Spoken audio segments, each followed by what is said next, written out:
तो hello everyone, my name is Himanshu Singh Patwal. So basically आज हम डिस्कस करने वाले हैं चैनल के बारे में, एच एस पटवाल मेंटरशिप। सो जैसे कि आप डिस्क्रिप्शन में देख रहे होंगे कि ये चैनल लास्ट ईयर ही ओपन हो गया था, राइट। एंड लास्ट ईयर मैंने इसमें अपना जो है अकाउंटिंग का पोर्शन कवर किया था, जो कि admission of a partner, right, तक हमने कवर कर लिया था। और बिजनेस की अगर मैं बात करूँ तो आई थिंक बिजनेस एनवायरनमेंट तक हमने कवर कर लिया था। बट उसके बाद वो कंटिन्यू नहीं हो पाया ड्यू टू कुछ पर्सनल कमिटमेंट थी, राइट, इस वजह से नहीं कर पाए थे। बट नाउ मैंने एक पर्टिकुलर डेडिकेटेड टाइम इसके लिए रख लिया है कि भाई इतना टाइम पर्टिकुलर इसमें देना है, राइट। तो दिस ईयर फॉर 26-27 के लिए मैं यहाँ पे जो सब्जेक्ट कवर करने वाला हूँ वो दो सब्जेक्ट कवर करने वाला हूँ, राइट, कॉमर्स में। तो दो सब्जेक्ट में आपका पहला रहेगा अकाउंटेंसी एंड दूसरा रहेगा आपका बिजनेस स्टडी, राइट। तो सिंपल सी बात है, आप इसमें जो कॉन्सेप्ट है वो चीज़ें हम यहाँ डिस्कस करेंगे, कॉन्सेप्ट के साथ क्वेश्चंस रहेगा, तो फुल फ्लैज आपका जो अकाउंटेंसी एंड बिजनेस स्टडी है वो यहाँ पे कवर्ड होगा, ठीक है। अब जब हम बात करते हैं कि पर्टिकुलरली यहाँ पे अभी के लिए जो मैंने ये वीडियो बनाई है, ये वीडियो में हम सिलेबस डिस्कस कर रहे हैं दोनों का ही, ठीक है। अकाउंटेंसी का भी एज वेल एज अपना जो बिजनेस स्टडी है उसका भी, ठीक है। तो मेन पोर्शन मैं आपको बता देता हूँ मोटे मोटे तौर पे कि यहाँ पे हम कवर करने वाले हैं पूरी अकाउंटिंग, राइट। पूरा आपका जो बिजनेस स्टडी है वो कवर करने वाले हैं। लेक्चर्स की मैं बात करता हूँ आपको, तो लेक्चर्स यहाँ पे मैंने डेडिकेटेड स्लॉट इसके लिए रख लिया है कि मंडे टू फ्राइडे आपके लेक्चर आएंगे शाम को 6 बजे। एक लेक्चर आपको मिल जाएगा 12th का, ठीक है। तो इसमें क्या रहेगा, अभी जैसे मैंने फाउंडेशन लेयर स्टार्ट करी है तो फाउंडेशन में आपका 11th 12th आ गया। बाद में इसमें जो है ग्रेजुएशन लेवल भी स्टार्ट हुआ, जो कि बीकॉम ऑनर्स और बीकॉम पास वाले जो बच्चे रहेंगे उसके लिए। Then later on professional. तो अभी के लिए we are sticking to this foundation. Foundation मेरी नज़र में 11th and 12th is the foundation, ठीक है। तो उसी के बारे में हम डिस्कशन करेंगे। तो आज के लिए हम क्या कर रहे हैं, आज के लिए हम डिस्कस करेंगे सिलेबस, ठीक है। तो मैं दोनों सिलेबस डिस्कस करूंगा, आपका एक अकाउंट का और बिजनेस का जो मैं डील करने वाला हूँ, ठीक है। तो अभी के लिए मैं आपके साथ शेयर कर देता हूँ स्क्रीन अपनी, ठीक है। तो थोड़ा सा आपको एक शो हो जाएगा कि किस तरीके से चीज़ें जो है यहाँ पे प्रोसीड करी जा रही है, ठीक है जी। तो आई होप आपको दिख रही होगी मेरी स्क्रीन, राइट। तो देखो मैं आपको थोड़ा सा एक आइडिया दे देता हूँ कि ये किस तरीके से रहेगा। देखो अकाउंटिंग की हम जब बात करते हैं ना, तो अकाउंटिंग जो आपका रहेगा अभी, आपके बोर्ड्स हैं जैसे फॉर एग्जांपल, राइट। तो जैसे अभी आपका सिलेबस जो बटा हुआ है वो मेनली दो पार्ट में, एक तो आपकी प्रैक्टिकल फाइल है जो 11th में ही बनी होगी आपकी, जो 20 मार्क्स की रहती है। उसको हम सेपरेट कर देते हैं थोड़ी देर के लिए। उसके अलावा आपका जो इसमें पार्ट रहेंगे वो दो पार्ट रहेंगे, ठीक है, जैसे कि आप देख पा रहे हो स्क्रीन पे। Just allow me a moment. So एक आपका इसमें क्या कौन सा पार्ट रहेगा, एक ये वाला पार्ट ए, एक आपका ये रहेगा पार्ट बी, ठीक है। बाकी सी तो आपका प्रोजेक्ट वर्क ही है। इस पार्ट बी और इस पार्ट बी में आपके पास और का ऑप्शन है, ठीक है। या तो आप ये वाला पोर्शन कर लो या आप ये वाला कर लो, ठीक है। हम डिस्कस करेंगे एक एक करके। तो पहला पार्ट क्या होता है, पहला आपकी बात करता है पार्टनरशिप की अकाउंटिंग जो रहेगी आपकी, पार्टनरशिप और कंपनीज की अकाउंटिंग में पहले पार्ट में बात हो रही है। दूसरे में फाइनेंशियल जो भी स्टेटमेंट होंगे इसकी एनालिसिस की बात हो रही है, ठीक है। और तीसरा पोर्शन जो आपका कवर रहेगा वो आपका प्रोजेक्ट है, जो कि आपका नॉर्मल प्रोजेक्ट रहता है। वाइवा प्रोजेक्ट फाइल जो आपकी बनती है वो रहेगा। और इस पोर्शन, अगर आप ये वाला पोर्शन, ये जो पर्टिकुलर पोर्शन की अगर हम बात करें फाइनेंशियल एनालिसिस, इसकी जगह आप कंप्यूटराइज अकाउंटिंग भी कर सकते हो, ठीक है। तो अगर आप मोर ऑफ थ्योरेटिकल पोर्शन अगर आपको ज़्यादा देखना है तो आप इसकी तरफ जा सकते हो, अदरवाइज आई विल रिकमेंड कि आप इसकी तरफ जाए, ठीक है। बाकी वो आपका है, आपका एक बार कॉल है, आप देख लेना किस तरफ आपको ज़्यादा लग रहा है, एक एक करके हम डिस्कस कर लेते हैं। तो पार्ट है आपका सीधा सीधा 60 मार्क्स का है, ठीक है, जिसमें दो ही चीज़ें करनी है आपको। एक पार्टनरशिप, देखो अकाउंटिंग करनी है। अभी तक आप 11th में क्या पढ़ के आए हो, 11th में आपको बेसिक तो क्लियर है अकाउंटिंग के, भाई अकाउंटिंग के बेसिक्स है क्या क्या, ठीक है। आपको ऑलरेडी पता है कि सोल प्रोप्राइटरशिप की अकाउंटिंग होती कैसे है, ठीक है। आपको पता है कि भाई जर्नल से लेके बैलेंस शीट तक का सफर क्या होता है, ठीक है ना। अब आपको यहाँ पे क्या करना है, उसी को थोड़ा सा आगे ले जाना है। वहां पे आपने सोल सीखा, तो सोल क्या अगला लेवल क्या रहेगा, पार्टनरशिप, पार्टनरशिप फॉर्म, और उसका अगला लेवल क्या रहेगा, कंपनी, राइट। तो उन्हीं की अकाउंटिंग आप सीख रहे हो वहां पे, ठीक है, पार्ट ए में। पार्ट टू में क्या आ जाएगा, थोड़ा सा एनालिसिस वर्क आ जाएगा। अब आपने स्टेटमेंट तो सारी बना के रख ली, आपने फाइनेंशियल स्टेटमेंट बना लिया, आपको पता चल गया किस तरीके से फाइनेंशियल स्टेटमेंट बनती है। अब आपका क्या काम है, अब आपका काम है भाई उस फाइनेंशियल स्टेटमेंट में से कुछ फ्रूटफुल तो निकालो, उसको एनालिसिस तो करो, उसकी एनालिसिस कैसे होगी वो आप करोगे इसमें, ठीक है। अब वो एनालिसिस का जो पार्ट रहेगा वो आपका इसमें कवर्ड रहेगा, और एक आपका कैश फ्लो स्टेटमेंट भी आपका इसमें बनता है, ठीक है। तो वो भी इसमें रहेगा। बाकी कंप्यूटर साइंस में वन बाय वन डिस्कस करते हैं, ठीक है, कि कैसा कैसा सिलेबस का पैटर्न बटा हुआ है। बस इतना मोटे मोटे तौर पे आपका जो पार्ट है वो 60 मार्क्स का है, और पार्ट बी आपका जो रहेगा वो 20 मार्क्स का रहेगा, ठीक है। अब हम मोटे मोटे तौर पे डिस्कस करते हैं कि भाई क्या है ये। पहले तौर पे हम बात करते हैं जो आपका पार्ट ए है। तो पार्ट ए में आपका आएगा अकाउंटिंग फॉर पार्टनरशिप, ठीक है। अकाउंटिंग फॉर पार्टनरशिप आपकी टोटल 36 नंबर की है, 36 मार्क्स की। और अकाउंटिंग फॉर कंपनी जो है वो 24 नंबर की है, टोटल मिला के 60 नंबर है, ठीक है। तो अब इसमें कॉन्सेप्ट पढ़ोगे क्या क्या आप, ठीक है। जब पार्टनरशिप की अकाउंटिंग है तो पार्टनरशिप के बारे में पढ़ोगे आप, ठीक। पार्टनरशिप फॉर्म क्या होती है, पार्टनरशिप क्या, पार्टनरशिप डीड के बारे में पढ़ोगे, काफी सारी चीजें आती है। पार्टनरशिप एक्ट के अकॉर्डिंग क्या क्या चीजें चलती है, 1932 जो एक्ट है इसका, ठीक है। तो सबसे पहले आपका इसमें नंबर वन पे डिस्कशन होगा बेसिक कॉन्सेप्ट का, कि भैया बेसिक कॉन्सेप्ट क्या है। आपको ये तो पता होना चाहिए पार्टनरशिप पे जाने से पहले कि पार्टनरशिप होती क्या है, ठीक है। कुछ रूल्स एंड रेगुलेशन अगर है इसमें तो वो रूल्स एंड रेगुलेशन क्या है। पार्टनरशिप एक्ट के बारे में आपको पता होना चाहिए, जिसमें कुछ चीजें फॉलो होती है। जो 1932 का आपका पार्टनरशिप एक्ट है उसके बारे में चर्चा होगी। तो उसके बारे में बताएगा कुछ। एक्ट है, एक्ट किसी में मान लीजिए अगर आपकी जो डीड है, एक पार्टनरशिप डीड बनती है आपकी, ठीक है, जो लिखित रूप में आपका, जो आप ये समझो रिटर्न डॉक्यूमेंट होता है, ठीक है। पार्टनर जी का मान लो, एक हो गया आपने वर्बली बोल दिया, एक हो गया रिटर्न। तो रिटर्न जो होता है वो पार्टनरशिप डेट की फॉर्म में होता है, ठीक है। तो रिटर्न डॉक्यूमेंट आपके पास आ गया, वो हो गया। सेकंड नंबर पे जब हम बात करते हैं तो आपका ये चेंज इन पीएसआर एक ऑप्शन होता है। देखो जब भी आप पार्टनरशिप की फॉर्मेशन में कुछ चेंज करते हो, ठीक है। चेंज करने का मतलब क्या है? आप ध्यान से समझना, चेंज करने का मतलब ये होता है कि मान लो आपने पार्टनरशिप में कुछ चेंज करा। चेंज का मतलब मैं आपको समझा देता हूँ। मान लो पार्टनरशिप कोई ऐड हुआ, कोई पार्टनरशिप मान लो चला गया पार्टनर से, राइट। कोई एक्सपायर हो गया या कुछ भी चीज़ है, कुछ भी ऐड ऑन कर रहे हैं, कभी भी आप चेंज कर रहे हो। और जरूरी नहीं है कि जब ये चीजें हो रही है, कोई आ रहा है कोई जा रहा है तभी आप अपने इंडिविजुअल लेवल पे भी इसको चेंज कर सकते हो, ठीक है। तो चेंज इन पीएसआर कैसे होता है, किस तरीके से होता है, क्या न्यू रेशियो का कॉन्सेप्ट है, क्या आपका ओल्ड रेशियो का कॉन्सेप्ट है, क्या आपका सेक्रीफाइसिंग रेशियो होता है, क्या गेनिंग रेशियो होता है, ये सारी चीजें इसमें डिस्कस करेंगे, जो कि आपका चेंज इन पीएसआर है, ठीक है जी। तीसरे नंबर पे जो आपका आता है एडमिशन, देखो ध्यान से सुनना। मान लो पार्टनरशिप आपने स्टार्ट करी, ठीक है। और पार्टनरशिप, आपको पता है पार्टनरशिप का मतलब क्या हुआ।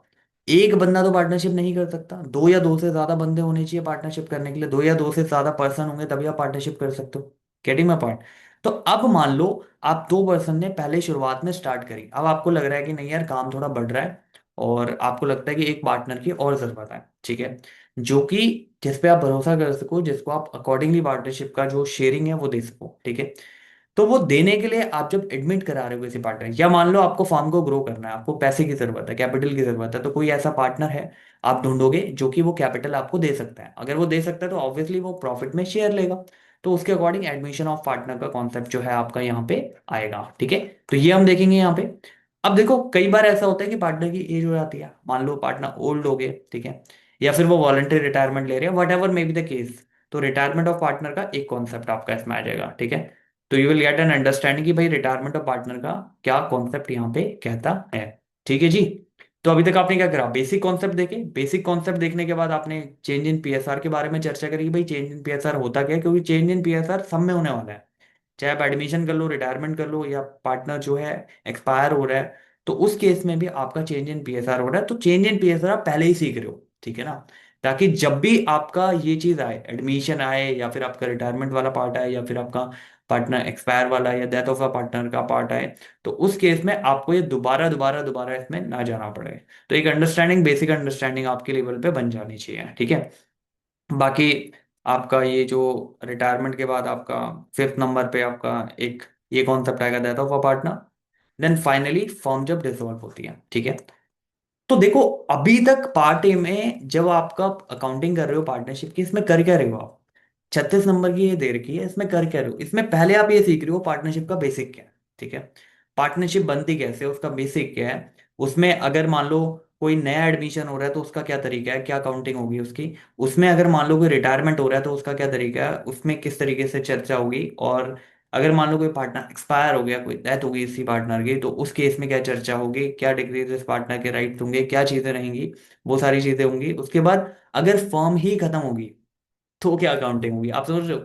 तो यहाँ पे हुआ क्या, आपने 36 नंबर के लिए आप पढ़ गए रहे हो कि पहले फॉर्म को स्टार्ट करो, ठीक है। और फर्म को स्टार्ट से लेके फर्म खत्म हो रही है, तो ये पूरा आपका पोर्शन जो है 36 नंबर में कवर्ड हो जाएगा। आप समझ रहे हो बात? तो आपको ये भी पता लग गया पार्टनरशिप शुरू कैसे करनी है, आपको ये भी पता लग गया पार्टनरशिप जब खत्म हो रही है तो उसकी अकाउंटिंग कैसे करनी है। Are you getting my point? तो ये आपकी पूरी पार्टनरशिप की अकाउंटिंग आपकी होगी, और बहुत मजेदार चीजें आएंगी इसमें, ठीक है। You will learn a lot, right? क्योंकि आगे जब भी आप इसमें इंडल्ज होते हो, किसी भी बिजनेस को आप देखते हो, किसी भी फॉर्म को आप ज्वाइन करते हो या वट एवर इट इज, तो आपकी जो है काफी सारी चीजें इससे रिलेट आपको दिखेंगी कि हाँ भाई इस तरीके से चीजें वहां पे हो रही है, राइट? तो ये आपको समझ आ गया पूरा कॉन्सेप्ट, अकाउंटिंग फॉर पार्टनरशिप किस तरीके से हो रही है, क्या हो रही है, क्या करना है इसमें, ठीक है। और इसमें अंडरस्टैंडिंग हम लेंगे, अभी अभी हम बेसिक समझ रहे हैं कि भाई क्या है ये, क्या कहना चाह रहा है, क्या क्या चीजें हैं, ठीक है। तो स्टार्टिंग से लेके एंड तक ये पोर्शन कवर है। अब सेकंड पार्ट पे आते हैं, ठीक है। सेकंड यूनिट जो आपकी इसमें है अकाउंटिंग फॉर आपका रहेगा कंपनीज, ठीक है। तो देखो कंपनीज में जो ये भी 24 मार्क्स का अपने आप में एक अच्छी वेटेज रखता है ये, ठीक है। देखो कंपनीज, अकाउंटिंग फॉर कंपनीज की जब हम बात कर रहे हैं तो आप समझो कंपनीज का मतलब क्या। देखो कंपनीज का मतलब क्या है यहाँ पे, कंपनी, देखो पार्टनरशिप हो गया दो या दो से अधिक, ठीक है। कंपनीज में आप जैसे प्राइवेट लिमिटेड कंपनी बना रहे हो, कोई भी पर्टिकुलर कंपनी बना रहे हो, तो कंपनी की जब भी आप अकाउंटिंग के पार्ट पे आते हो तो दो चीजें आपको मेजरली करनी होती है, दो चीजों की अकाउंटिंग यहाँ पे। एक आपका कंपनी का मेन पोर्शन हो गया शेयर कैपिटल, ठीक है। और एक हो गया डिबेंचर, ठीक है। तो इन दोनों की ही आप अकाउंटिंग सीखोगे कि अकाउंटिंग फॉर शेयर कैपिटल कैसे हो रही है, ठीक है। एंड अकाउंटिंग फॉर डिबेंचर कैसे हो रही है, ठीक है नहीं। शेयर कैपिटल इक्विटी हो गया, प्रेफरेंस हो गया, ये सारे आपका कैपिटल का पार्ट हो गया शेयर कैपिटल। डिबेंचर में आपके अलग अलग रिडेम्पशन डिबेंचर एंड ऑल, वो सारी चीजें उसकी पूरी प्रॉपर पर्टिकुलर जो अकाउंटिंग रहेगी वो किस तरीके से रहेगी वो आपको इसमें थोड़ा सा एक आइडिया मिलेगा, ठीक है। तो मेनली क्या पोर्शन कर रहा है, पहले में आपने सीखा कि भाई आप पार्टनरशिप की अकाउंटिंग कैसे करते हो, ठीक है। पार्टनरशिप में क्या क्या अकाउंट्स आपके बनते हैं, राइट? क्या क्या चीजें होती है वो आप देखोगे, क्या क्या बनते हैं, बेसिक अंडरस्टैंडिंग होगी पार्टनरशिप के स्टार्टिंग से लेके एडमिशन, रिटायरमेंट, डेथ, जो भी हो रहा है, डिसोल्यूशन हो रही है पार्टनर, वो आपका सिलेबस में पूरा कवर्ड है, ठीक है। बाकी उसके अंदर क्या अकाउंट्स होते हैं, क्या चीजें बनते हैं, पार्टनर्स कैपिटल अकाउंट होता है, रिकंस्ट्रक्शन, अब जो भी अकाउंट बनते हैं वो एक अलग चीज है, वो हम डिस्कस करेंगे when we are starting that portion, right? Second portion आपका अकाउंटिंग फॉर कंपनीज है, इसमें दो आपके पोर्शन कवर हो रहे हैं जैसे कि आप देख रहे हो, एक शेयर कैपिटल की अकाउंटिंग, एक डिबेंचर। दो चीजों की अकाउंटिंग कर लो, 24 नंबर आ गए आपके, आप समझ रहे हो? तो इसको जब आप करोगे तरीके से, मतलब इसमें भी कुछ इतना हिट एंड फास्ट वो नहीं है कि पता नहीं क्या है, आप अंडरस्टैंड करोगे, आप देखोगे। जैसे आपने जनरल एंट्री करी थी ना वहाँ पे 11th क्लास में, आपने बेसिक कॉन्सेप्ट पढ़े हुए हैं वहाँ जनरल एंट्री के, तो उससे ये सारा पोर्शन कवर्ड हो जाएगा, इसलिए वो जो पोर्शन है जनरल एंट्री का वो काफी इंपॉर्टेंट हो जाता है, right? That will help you in further more as well, ठीक है। तो ये जो अकाउंटिंग आप सीख रहे हो कंपनीज की, जो भी शेयर कैपिटल की या डिबेंचर की है, when you are going into company, जब आप जॉब के लिए जाओगे या जब जैसे भी आप जिस तरीके से आप करते हो या आप स्टार्ट करते हो, पहले तो आप ऑब्वियसली एक्सपीरियंस लोगे किसी पर्टिकुलर फर्म में, किसी पर्टिकुलर ऑर्गेनाइजेशन में, अगर आप अकाउंटिंग फील्ड में ही जा रहे हो तो उसमें आपको समझ आएगी कि हाँ भाई ये चीज़ें होती क्या है, ठीक है। If you have a knowledge तो वैल्यू होती है इन सब चीज़ों की, ठीक है ना। तो accounting for share capital and debenture के बारे में हम चर्चा वहाँ पे करेंगे, गेटिंग माई पॉइंट? तो ये कॉन्सेप्ट आपका हो गया अकाउंटिंग फॉर कंपनीज के बारे में, ठीक है। ये 24 नंबर का है, तो देख लो टोटल जो मार्क्स हो गए हैं अभी तक वो आपके 60 नंबर हो गए। 36 नंबर की वो थी पार्टनरशिप, और 24 नंबर की आपके कंपनीज अकाउंटिंग है, ठीक है जी। थर्ड पोर्शन जो हम बात करते हैं इसमें पार्ट बी का जो पोर्शन हम कवर करते हैं, तो पार्ट बी में आपका ये रहेगा फाइनेंशियल एनालिसिस। तो अब आपने सीख लिया, अब आपने ये भी सीख लिया कि भाई पार्टनरशिप की अकाउंटिंग कैसे होती है, अब आपने ये भी सीख लिया कंपनीज की अकाउंटिंग कैसे होती है। तो अब आप सीख रहे हो एनालिसिस ऑफ फाइनेंशियल स्टेटमेंट, ठीक है। तो मेनली एनालिसिस आप करते हो कंपनीज की फाइनेंशियल स्टेटमेंट की एनालिसिस होती है, ठीक है। तो उसमें आपका जो भी आपका बन रहा है, जैसे ट्रेडिंग बनता, पीएनएल बनता, आपका बैलेंस शीट बनती है, तो उसकी एक एनालिसिस बनती है, ठीक है। तो फाइनेंशियल स्टेटमेंट के बारे में जो ऑलरेडी आप पढ़ चुके हो कि क्या क्या कंपनीज की फाइनेंशियल स्टेटमेंट होती है, क्या क्या रेलिवेंट फाइनेंशियल स्टेटमेंट होती है जिनमें से हम वैल्यूएबल इनपुट निकाल सकते हैं, ठीक है। उसके बारे में देखोगे, उसके बाद ये जानोगे इसकी एनालिसिस किस तरीके से करी जाती है, ठीक है। जो देखो एक होता है फाइनेंशियल स्टेटमेंट, आपने नॉर्मल आ गई आपके पास, ठीक है। आपने देखा ट्रेडिंग पीएनएल, मेनली आपके पास पीएनएल बैलेंस शीट आती है, ठीक है। तो पीएनएल बैलेंस शीट आपने देखी, अब उसको एनालाइज करने के लिए आपको पता तो होनी चाहिए कि भाई कौन कौन से टूल मुझे यूज करने हैं, ठीक है, इस फाइनेंशियल स्टेटमेंट को एनालिसिस। लेमैन, एक लेमैन कर रहा है उसको एनालाइज और एक आप कर रहे हो, तो उसमें फर्क होना चाहिए ना। तो फर्क के लिए आपको टूल की नॉलेज होनी चाहिए, ठीक है। तो क्या क्या टूल मैं यूज कर सकता हूँ इसमें? सबसे बड़ा जैसे अकाउंटिंग रेशियो के थ्रू, एक अकाउंटिंग रेशियो आपका कॉन्सेप्ट रहता है, ठीक है। उसके थ्रू काफी सारी चीजें आप कंपनीज के बारे में जान सकते हो, लाइक पी रेशियो हो गया आपका, डेब्ट equity ratio, solvency ratio. There are lots of ratio that you are going to learn here, right. और बिलीव मी, ये जो पोर्शन है एनालिसिस ऑफ फाइनेंशियल स्टेटमेंट, ये बहुत इंटरेस्टिंग पोर्शन है, फर्स्ट थिंग। सेकेंड थिंग, ये इसमें इतना कुछ है नहीं, ठीक है। फाइनेंशियल स्टेटमेंट के बारे में आपको ऑलरेडी पता है, उसके एनालिसिस के टूल देखने हैं, ठीक है। रेशियोज के थ्रू उसको एनालिसिस आप करोगे मेनली। उसमें क्या होता है, फिर आप उसको जब अंडरस्टैंड करोगे तो आप देखोगे इट इज जस्ट लाइक कि आपने अगर अंडरस्टैंडिंग उसकी ले ली है तो आपके लिए बिल्कुल ईजी है वो, ठीक है। रेशियोज आप देखोगे अभी जब करोगे, आप फॉर्म में आओगे तो इसमें 12 नंबर आपको लगेगा कि that is a easy portion of it, right. फिर एक कैश फ्लो स्टेटमेंट आ जाती है, ठीक है। देखो कैश फ्लो स्टेटमेंट आपने सुना होगा, नॉर्मली क्या होता है कंपनी में जो फाइनेंशियल स्टेटमेंट बनती है, कैश फ्लो स्टेटमेंट भी आपको मिलेंगी वहां पे, ठीक है। कैश फ्लो स्टेटमेंट में कितना आपने पैसा इन्वेस्टिंग के थ्रू आया, आपका इनफ्लो आउटफ्लो का पूरा ब्यौरा होता है वहां पे, ठीक है ना। कितना आपने इन्वेस्ट कर दिया, कितना ऑपरेटिंग में जा रहा है, कितना फाइनेंसिंग में जा रहा है, वो सारी चीजें रहेंगी, ठीक है। तो we will discuss the whole thing, right. वो आपका 8 नंबर का पोर्शन होगा। तो टोटल ये जो कंपोनेंट रहेगा आपका, जो पार्ट बी का यूनिट 3 की जब हम बात करते हैं, तो ये आपका 20 मार्क्स का रहेगा। आई यू गेटिंग? अब इसमें आपके पास एक ऑप्शन है, आप चाहें तो कंप्यूटर अकाउंटिंग की तरफ जा सकते हैं, ये जो नीचे पोर्शन दे रखा है आप इसकी तरफ जा सकते हैं, ठीक है। बट ये है कि मैं ये कहूंगा आपको, अगर आप प्रैक्टिकल व्यू में देखो तो ये जो पोर्शन है, ये ऑलरेडी कवर्ड पोर्शन है। बस ये एनालिसिस जब आप सीख जाओगे तो इसमें कुछ है ही नहीं, मतलब ये जो आपने ऊपर करा है उसका यू कैन से ये एक तरह के फ्री के नंबर हो सकते हैं, अगर आप ऊपर का आपने ठीक करा है सारा, और अकाउंटिंग रेशियो आपने सीख ली, टूल्स के बारे में नॉलेज ले लिया आपने, खत्म, कुछ नहीं है इसमें। इसमें नॉर्मली एक क्वेश्चन होता है, लंबा बिग क्वेश्चन रहेगा इसमें, जो कि आपका 8 नंबर का ये पोर्शन है पूरा का पूरा, ठीक है। तो कैश फ्लो भी इज वेरी इजी अगर आप उसको अंडरस्टैंड करके लिख रहे हो। इसमें सिंपल पोर्शन में बटे होता है कि ऑपरेटिंग में क्या क्या गया, आपका इन्वेस्टिंग में क्या क्या गया, फाइनेंसिंग में क्या क्या गया, जब हम डिस्कस करेंगे तो आपको समझ आ जाएगा, ठीक है। या आपके पास ऑप्शन है, आप चाहे तो 20 नंबर के लिए इस कंप्यूटर अकाउंटिंग की तरफ भी जा सकते हैं, ठीक है। अब देखो कंप्यूटर अकाउंटिंग भी इंपॉर्टेंट है, टू बी वेरी ऑनेस्ट अगर मैं आपको बताऊं, ये अकेली 20 मार्क्स की वेटेज ऐसे ही नहीं रखती। इसमें बचपन में ना आपने देखो, कंप्यूटर अकाउंटिंग सिस्टम का एक ओवरव्यू आपको मिलेगा, ठीक है। क्योंकि ऑर्गेनाइजेशन के भीतर जब आप जाओगे, जब भी काम करने, जब एक्चुअल में जब आप काम करोगे, वर्क करोगे, तो वहां काम कोई मैनुअल नहीं हो रहा है, वहां पे मैनुअल शीट नहीं बना रहे आप, वहां पे मैनुअल बैलेंस शीट मैच नहीं कर रहे, वहां पे होता है सॉफ्टवेयर यूज, ठीक है। अब ऑर्गेनाइजेशन टू ऑर्गेनाइजेशन डेफर करते हैं, तो अकाउंटिंग सॉफ्टवेयर में जैसे आपने टैली के बारे में सुना होगा, tally is a software, busy is also software. इसके अलावा सैप यूज होता है बड़ी कंपनीज, जो अच्छी कंपनीज होती है उसमें नॉर्मली मोस्ट प्रॉब्लम उन्होंने सैप यूज कर लिया, ठीक है। और अब तो ये जो जितने भी सॉफ्टवेयर है ये भी क्लाउड में जा रहे हैं, राइट। सैप का बहुत सारा पोर्शन जो है ट्रायल में चल रहा है, जो कि क्लाउड में जाने वाला है। तो वहां पे जो चीजें यूज होती है ना, वो थोड़ी सी एडवांस है, उसमें ऐसा नहीं कि आप पेन पेपर लेके बैठे हो, उसमें सॉफ्टवेयर है, राइट। सॉफ्टवेयर है, रिपोर्ट्स आ रही है आपकी, पर्टिकुलरली आपको अंडरस्टैंडिंग होनी चाहिए, वहां पे आपको एनालिसिस का काम आता है, राइट। तो यहाँ पे जब आप अकाउंटिंग इसमें देखोगे कि एप्लीकेशन कहती है इलेक्ट्रॉनिक स्प्रेडशीट। आपने बचपन में एक्सेल सुना होगा, एक्सेल सुना है, MS एक्सेल, जिस पे प्लस माइनस करा होगा कभी आपने, राइट।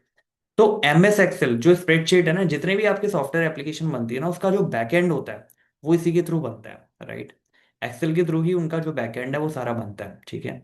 जब आप उसे देखोगे, जब आप एनालिसिस में कभी आपने आप जब इन फ्यूचर जब करोगे किसी सॉफ्टवेयर पे काम या कुछ भी, जब आप उसकी रिमोट रिपोर्ट ड्राइव करोगे ना, तो रिपोर्ट सारी जितनी भी मिलती है, जो भी नंबर्स होते हैं आपके, ठीक है, वो सारा पोर्शन आपको एक्सेल के थ्रू ही मिलता है, CSV फाइल होती है, एक्सेल के थ्रू होता है। तो उसके थ्रू होता है, उसी के बारे में एक अंडरस्टैंडिंग है। तो सिंपल भाषा में आप इसे समझ लो, एक्सेल जो होता है दैट इज योर स्प्रेडशीट, ठीक है। तो उसकी अकाउंटिंग कैसे रहेगी, एप्लीकेशन ऑफ इलेक्ट्रॉनिक स्प्रेडशीट कैसे एप्लीकेशन रहती है, उसकी क्या क्या चीजें रहती है, उसके अकॉर्डिंग रहेगा, ठीक है। एंड फाइनली आप ये सीखोगे कि भाई कंप्यूटर अकाउंटिंग सिस्टम को इंस्टॉल करके यूज कैसे करते हैं, ठीक है। अब ये जो पोर्शन है अभी आप जो पढ़ रहे हो यहाँ पे, मतलब जो कंप्यूटर अकाउंटिंग में, ये मोर ऑफ थ्योरेटिकल है, ठीक है। मोर ऑफ थ्योरेटिकल का मतलब क्या हुआ, कि अब आप इसे लर्न कर रहे हो, एक्चुअल में आप प्रैक्टिस करके नहीं देख रहे। अगर आप पर्सनल लेवल पे इसी को कर रहे हो, पर्सनल लेवल पे आप इसकी अंडरस्टैंडिंग ले रहे हो, पर्सनल लेवल पे चीजें कर रहे हो, तो आपके लिए फिर ये थोड़ा सा लाइक इजी हो जाएगा, जैसे आप लैपटॉप पे खुद ही बैठ के प्रैक्टिस कर रहे हो, तो that is something which is easy for you, right? So इस तरीके से ये चीजें चलेंगी, राइट? अब इसमें एक बार हम पूरा ऊपर से एक बार मैं दिखा देता हूँ आपको किस तरीके से क्या क्या चीजें हमने डिस्कस करी है। तो देखो, सिलेबस में सिंपल से पार्ट है आपका, जो पोर्शन इसमें कवर्ड है सिंपल सिंपल रखना है बिल्कुल। अकाउंटिंग पार्ट ए में अकाउंटिंग फॉर पार्टनरशिप और कंपनी, दो चीजें आप डिस्कस कर रहे हो, ठीक है। पार्ट बी में आपका फाइनेंशियल स्टेटमेंट की एनालिसिस है, ठीक है। उसमें cash flow statement as add on आप ले लो, ठीक है, जो कि 8 नंबर का अलग से है, और फाइनेंशियल स्टेटमेंट की जो एनालिसिस है वो 12 नंबर की है। तो टोटल 80 नंबर है आपका। आपके पास ऑप्शन है, आप कंप्यूटर अकाउंटिंग की तरफ अगर जाना चाहो तो जा सकते हो, that is more of the theoretical not practical. So दोनों ऑप्शन है आपके पास। बाकी प्रोजेक्ट फाइल आपकी रहेगी जो कि 20 नंबर की रहेगी, ठीक है। तो that is that all about accountancy का इतना ही पोर्शन है, ठीक है। और इसमें जब हम करेंगे, जैसे मैंने आपको बताया कि मंडे टू फ्राइडे आपका एक लेक्चर आएगा जो कि 6 बजे शाम को रहेगा, ठीक है। एवरीडे, सैटरडे संडे कोई लेक्चर नहीं आएगा इससे रिलेटेड, ठीक है। और मंडे टू फ्राइडे जब आप करोगे तो रेगुलर बेसिस पे लेक्चर रहेंगे, ड्यूरेशन उनकी ऑब्वियसली उस बेसिस पे रहेगी, आप इसका स्क्रीनशॉट ले सकते हो। तो मैं इसे अभी के लिए हटा देता हूँ, ठीक है। Then we also need to discuss C business वाला पार्ट, ठीक है ना। तो देखो, समझो, ध्यान से समझना इसको क्या है। पार्टनरशिप में ज्यादा इसमें दबाव दिया गया है, क्योंकि पार्टनरशिप अगर आप स्कोर वाइज भी देखोगे तो 36 नंबर की पार्टनरशिप है और 24 नंबर का आपका जो है कंपनी है। तो टोटल मिला के कहीं ना 60 नंबर ये हो गया, और फाइनेंशियल स्टेटमेंट की एनालिसिस आपकी रहेगी 20 नंबर की। तो करीबन करीबन आप ये मान के चलो कि अगर आप अच्छे से करते हो, अच्छे से अगर इसका पोर्शन आप कवर कर रहे हो तरीके से, तो ये आपका इजीली जो है कवरेबल है, ठीक है। इजीली कैपेबल है, आप इसको कर सकते हो इजीली, ठीक है। Now we are discussing the business studies का जो सिलेबस है वो क्या है, उसको डिस्कस कर लेते हैं सेम में, ठीक है। तो I share my screen with you, just allow me a moment. I hope आपको विजिबल है। तो ये देखो, ये हमारा सिलेबस है बिजनेस का, ठीक है। टोटल अगर मैं बात करूं, इसमें अगेन ये सेम वे में आपका जो है 3 पार्ट में डिवाइडेड है, ठीक है। तो पार्ट ए पार्ट बी हमने करना है, पार्ट सी आपका जो है project will take care for it, right. 12 chapter है, 10 थे आपके 11th में। तो 12 चैप्टर आपको दिखाई दे रहे होंगे यहाँ पे, ठीक है। जिसमें पार्ट है जो आपका 50 नंबर का कवर कर रहा है, उसमें 8 चैप्टर है, ठीक है। इस मोर ऑफ कोरिलेटेड, जो फर्स्ट पार्ट आपका रहेगा वो मोर ऑफ कोरिलेटेड का है। एंड सेकंड पार्ट जो है वो 30 मार्क्स का कवर्ड है, तो 50 30 टोटल 80 मार्क्स आपके इसमें कवर्ड रहेंगे, ठीक है। अगर हम बात करें इसमें पर्टिकुलर जैसे इंग्लिश में दिख रहा है, वैसे ही मैंने यहाँ पे हिंदी की स्लाइड भी लगा रखी है, ठीक है। तो आपको एक अंडरस्टैंडिंग हिंदी की भी हो जाएगी। जैसे मैनेजमेंट हो गया, प्रबंध हो गया, तो वो भी हम डिस्कस करेंगे दोनों चीजें, ठीक है। तो ध्यान से सुनना, सबसे पहले आप ये समझो कि पहला जो पार्ट है पोर्शन में डिवाइड कर देते हैं, ठीक है। अभी इसमें पर्टिकुलरली हम बात कर रहे हैं पहले पार्ट की। जो पार्ट ए आपका क्या कह रहा है, पार्ट ए कहता है भैया principle and function of management, ठीक है। देखो, जो जो भी आपकी 12th की पूरी अकाउंटिंग है वो मैनेजमेंट पे बेस है, ठीक है। जिसमें आप मैनेजमेंट के बारे में सीख रहे हो, ऑर्गेनाइजेशन का मैनेजमेंट किस तरीके से वर्क करता है, ठीक है। मैं किसी भी ऑर्गेनाइजेशन में आप जाओगे, ठीक है। इवन अभी आप स्कूल में हो तो स्कूल के ऑर्गेनाइजेशन में भी जाओगे तो स्कूल का भी एक मैनेजमेंट वर्क करता है, ठीक है। जो अपर लेवल के जैसे प्रिंसिपल्स हो गए, जो अदर डिसीजन मेकर्स हैं वहाँ पे, ठीक है, जो भी चीज़ें डिसाइड करते हैं, तो वो डिसीजन मेकर, तो अकॉर्डिंगली क्या रहेगा उसमें, वो आपका मैनेजमेंट हो गया। कहते नहीं, मैनेजमेंट की तरफ से ये चीज़ आई है। तो मैनेजमेंट के बारे में अब आप सीख रहे हो कि मैनेजमेंट एक्चुअल होता क्या है। मैनेजमेंट मैनेजमेंट सुना तो बहुत है, लेकिन ये होता क्या है, तो उसके बारे में आप सीखोगे, ठीक है। तो पार्ट ए आपका पूरा वही कवर करेगा, principle and function of management, right. तो इसमें आपके 8 चैप्टर कवर्ड है। तो सबसे पहला जो पोर्शन आप इसमें पढ़ रहे हो, जो चैप्टर है आपका, वो है नेचर एंड सिग्निफिकेंस, क्या जरूरत है मैनेजमेंट की। एक तो नेचर क्या है इसका, और सिग्निफिकेंस क्या है, क्या जरूरत है इसकी, राइट। पहली चीज। दूसरा, अपना कुछ प्रिंसिपल्स दिए हैं लोगों ने, ठीक है।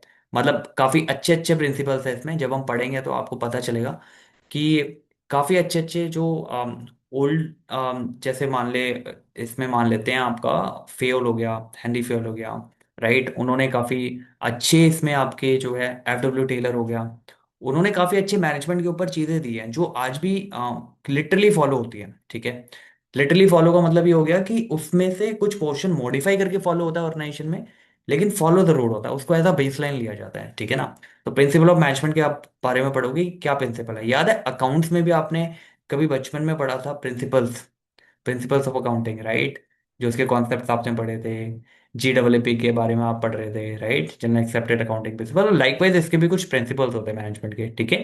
जो लोगों ने दिया है, डब्ल्यू टेलर हो गया, एंडी फेल हो गया, इन सब ने दिए हैं, तो उसके बारे में हम चर्चा करेंगे। बिजनेस एनवायरनमेंट के बारे में चर्चा होगी, ठीक है। तो ये जो तीनों पोर्शन कवर्ड है आपके, ये 16 मार्क्स का पोर्शन कवर करते हैं, ठीक है जी। इसके बाद आप आ जाते हो मेन काम में। देखो जी, आपको पता चल गया मैनेजमेंट के बारे में, आपको थोड़ा सा पता चल गया भाई सिग्निफिकेंस क्या है, नेचर क्या है इसका, प्रिंसिपल क्या होते हैं इस मैनेजमेंट के। जब आप मैनेजमेंट करते हो तो उसका कुछ प्रिंसिपल पे वर्क करता है वो, ठीक है। इन्वायरमेंट, बिजनेस एनवायरनमेंट के बारे में, जिसमें इंटरनल इन्वायरमेंट, एक्सटर्नल इन्वायरमेंट, ये सारी दोनों चीजें आपकी कवर्ड होती है। ये तीनों चीजें मिला के 16 नंबर आपके इसमें आ गए, ठीक है। अब यही चीज जब मैं यहाँ करता हूँ तो इसमें टर्म्स चेंज है। टर्म्स में मैनेजमेंट को प्रबंध बोला गया है। उसकी प्रकृति और महत्व क्या है, क्यों इंपॉर्टेंट है वो, राइट, और उसका नेचर क्या रहता है, उसका प्रकृति क्या रहता है, ठीक है। ये कवर्ड हो गया यहाँ पे। और इसमें प्रकृति एंड महत्व हो गया। प्रबंध के सिद्धांत क्या है, उसके प्रिंसिपल क्या है, वो कवर्ड हो गए। और व्यवसायिक जो पर्यावरण है, जिसमें इंटरनल और एक्सटर्नल, यानी बाहरी और अंदर का जो रहता है इंटरनल, वो कवर्ड हो जाए। ये 16 मार्क्स का है, आपको समझ आ रही बात। तो ये तीन चीज होगी। फिर आपका देखो इसमें जो पोर्शन है, सबसे पहले ध्यान रखना कि कभी भी जब भी आप मैनेजमेंट का पार्ट होते हो, या मैनेजमेंट किसी ऑर्गेनाइजेशन को आप रन कर रहे हो, या कोई भी चीज है, तो सबसे पहले it will start with the planning, ठीक है। आप मैनेजमेंट छोड़ो, आप नॉर्मल कोई प्लान बनाओ, ठीक है। मान लो आपको कोई ट्रिप का प्लान हो रहा है, ट्रिप आप सोच रहे हो जाने का, तो सबसे पहले क्या जरूरी है उसमें, प्लानिंग, राइट। आप बोर्ड का एग्जाम देने वाले हो अभी, सबसे पहले क्या इंपॉर्टेंट है उसमें, प्लानिंग। किस तरीके से सिलेबस होगा, कितना टाइम है वो, कितने कितने सब्जेक्ट्स में देना है, राइट। तो ये मैनेजमेंट है, ठीक है। ये प्रबंधन आपको करना पड़ेगा। उसमें आपको सबसे पहला प्लानिंग का पार्ट हो गया, जो सबसे इंपॉर्टेंट एंड क्रूशियल पार्ट रहता है, स्टार्टिंग पार्ट रहेगा बेसिकली। तो जब प्लानिंग आपकी इसमें हो जाएगी, फिर उसके बाद ऑर्गेनाइज करोगे आप उसको, ठीक है। प्लानिंग तो मैंने कर ली कि भाई इस तरीके से, इस तरीके से, इस तरीके से, अब उसको ऑर्गेनाइज वे में भी तो करना है, ऑर्गेनाइज भी तो करूंगा उसे। अब उस ऑर्गेनाइज करने के बाद मुझे लोग भी तो चाहिए उस प्लानिंग को एग्जीक्यूट करने के लिए, क्योंकि ऑर्गेनाइजेशन के अंदर, जब ऑर्गेनाइजेशन के भीतर आप होते हो, तो वहां पे आपको लोगों की जरूरत होती है काम के लिए, तो राइट। आप खुद तो सारा काम नहीं करोगे बैठ के, ऑब्वियस ही बात है। आपको ज्यादा चीजें जैसे मैनेजमेंट में सोचने का काम हो गया, या क्या पॉलिसी आनी है, क्या चीजें आनी है, उस पर ज्यादा ध्यान देना है रेदर देन कि काम करने के। तो उसके लिए आपका एचआर डिपार्टमेंट हो गया, जो स्टाफिंग पे ध्यान देता है, राइट। तो जितने भी लोग हैं, देखो स्टाफिंग एक बहुत इंपॉर्टेंट रोल प्ले करता है किसी भी ऑर्गेनाइजेशन के भीतर, राइट। सही लोग अगर सही पोजीशन पे आपने भर्ती करें, तो आपकी ऑर्गेनाइजेशन ऑटोमेटिकली ग्रो हो रही है। लेकिन गलती से अगर गलत पर्सन आपने किसी गलत ऑर्गेनाइजेशन में, गलत पोजीशन में, गलत पर्सन, स्पेशली हायर पोजीशन, ठीक है, हायर मतलब जो मैनेजमेंट लेवल की पोजीशन होती है, जहां आप डिसीजन मेकर हो, अगर वहां पे आपने कोई गलत बंदा बिठा दिया, तो टॉप टू डाउन जो हायरार्की है, वो ऑटोमेटिकली आपका जो है, मतलब जो जिस इंटेंशन से आपने हायर करा था, टोटली उसका अपोजिट होता है वो, ठीक है। तो यहाँ पे पहली चीज प्लानिंग होगी, दूसरी ऑर्गेनाइजिंग, तीसरी स्टाफिंग, ठीक है। अब आपने स्टाफ रख लिया, आपने स्टाफिंग कर दी, पर्सन अपने आप अपना अपना जो काम डेडिकेट है, जो भी उनके KRA सी है, ठीक है, जो भी उनकी की रिस्पॉन्सिबिलिटी इंडिकेटर था, उसके अकॉर्डिंग वो काम कर रहे हैं। अब उनको काम करने से पहले डायरेक्शन भी तो चाहिए, राइट। तो डायरेक्शन के लिए क्या होता है, पर्टिकुलर डिपार्टमेंट वाइज अगर आप देखोगे तो मैनेजर होते हैं, ठीक है। मैनेजर को इंस्ट्रक्शन मिलती है बोर्ड से, मैनेजमेंट से, एंड देन अकॉर्डिंगली वो आगे पास ऑन करते हैं। तो डायरेक्शन होगी, एंड देन डायरेक्शन के बाद कंट्रोलिंग भी होती है, ठीक है जी। कंट्रोलिंग क्या होगी, कंट्रोलिंग अगर नहीं करेंगे, खुला छोड़ देंगे, तो क्या होगा, क्या पता काम हो रहा हो लेकिन उसकी कॉस्ट ज्यादा पे वो काम हो रहा है, राइट।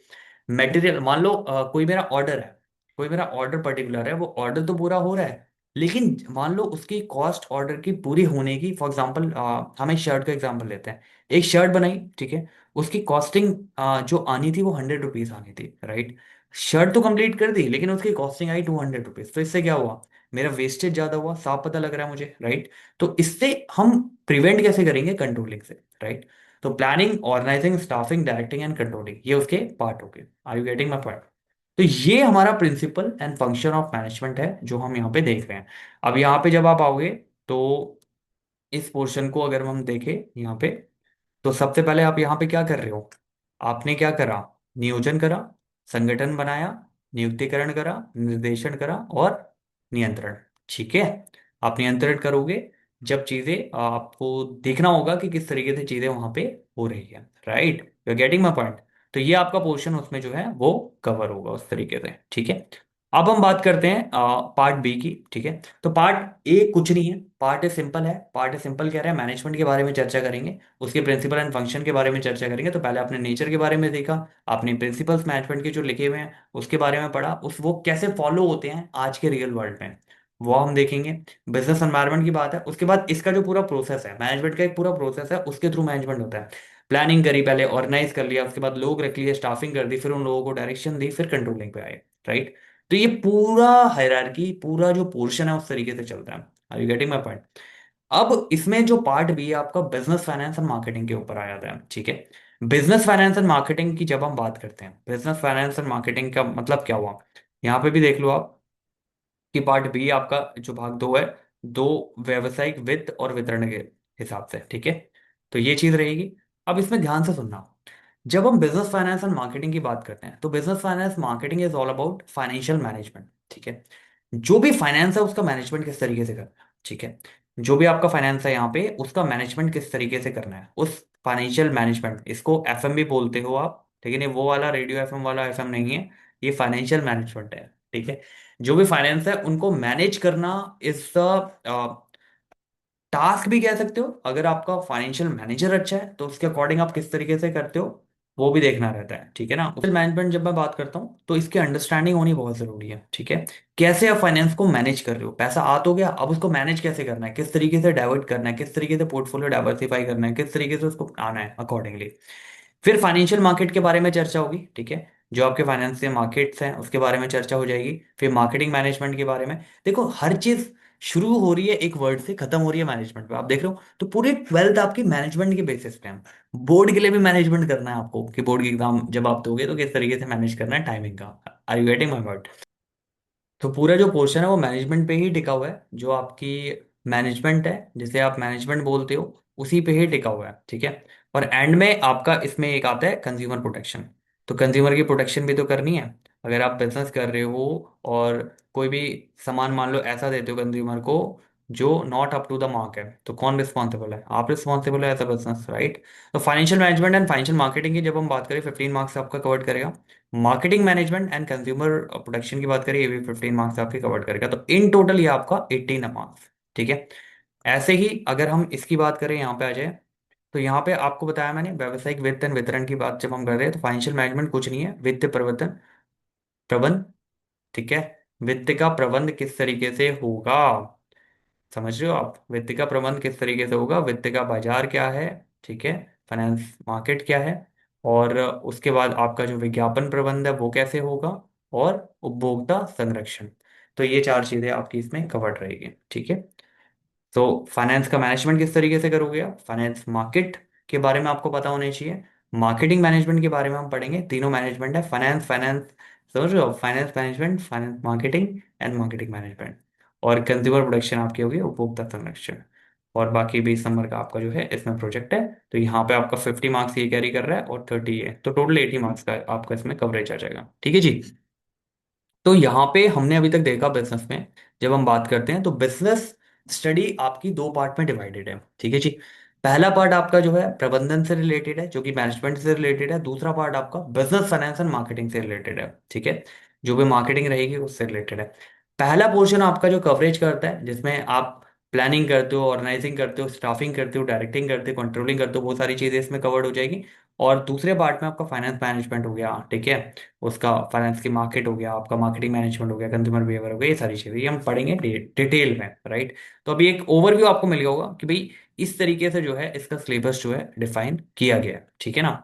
और जो भी हिंदी में देख रहे हैं तो उसमें क्या रहेगा, आपका जो पोर्शन है इसको आप स्क्रीनशॉट ले सकते हैं। ठीक है, स्नैप ले सकते हैं इसका, ताकि आपके लिए भी इजी अंडरस्टैंड हो। वैसे बुक्स में ये सारे मेंशन हैं आपके, अगर आपने जैसे। और हाँ, एक और चीज, इसके लिए आपको if you want to follow any, obviously school में आपके कुछ ना कुछ बुक इसके लिए फॉलो करवाएंगे।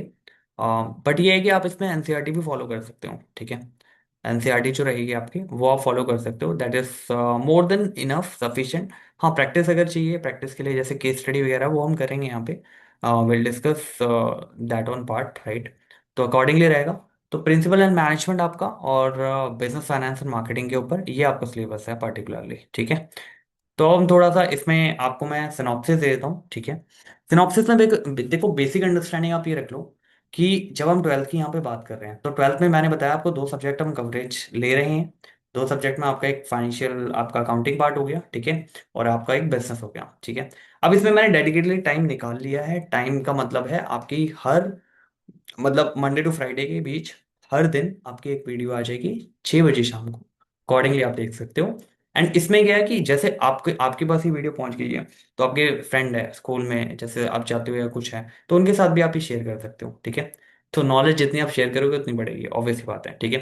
And if you have any question, anything, any doubt, तो आप या तो मेरे को कमेंट में पूछ सकते हो, या फिर मैंने आईडी मेंशन करी हुई है, ठीक है, HS पटवाल मेंटरशिप के नाम से @gmail। तो उस पर आप मेरे को डायरेक्टली मेल शूट कर सकते हो। कोई पर्टिकुलर टॉपिक आपको देखना है अर्जेंट बेसिस पे, वैसे तो हम सारे करेंगे लाइन से, बट कोई अर्जेंट बेसिस पे समझना है, कुछ ऐसा है आपको रिक्वायरमेंट है, तो you can just shoot me a mail. So मैं उसके अकॉर्डिंग जो है उसका प्रोविजन करूँगा, ठीक है।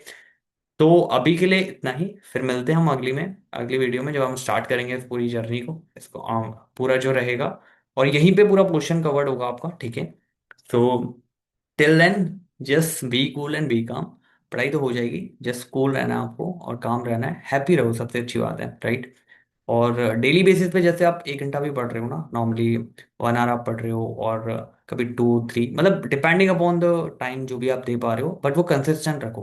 कंसिस्टेंट रखोगे तो आगे के लिए बेटर रहेगा, ठीक है। Not for this exam, but आगे के लिए बेटर रहेगा कि आगे आपको किस तरीके से चीज़ें जो है करनी है, ठीक है। तो just be happy and be cool, right. And will meet in next video. Thank you for watching, yeah thank you.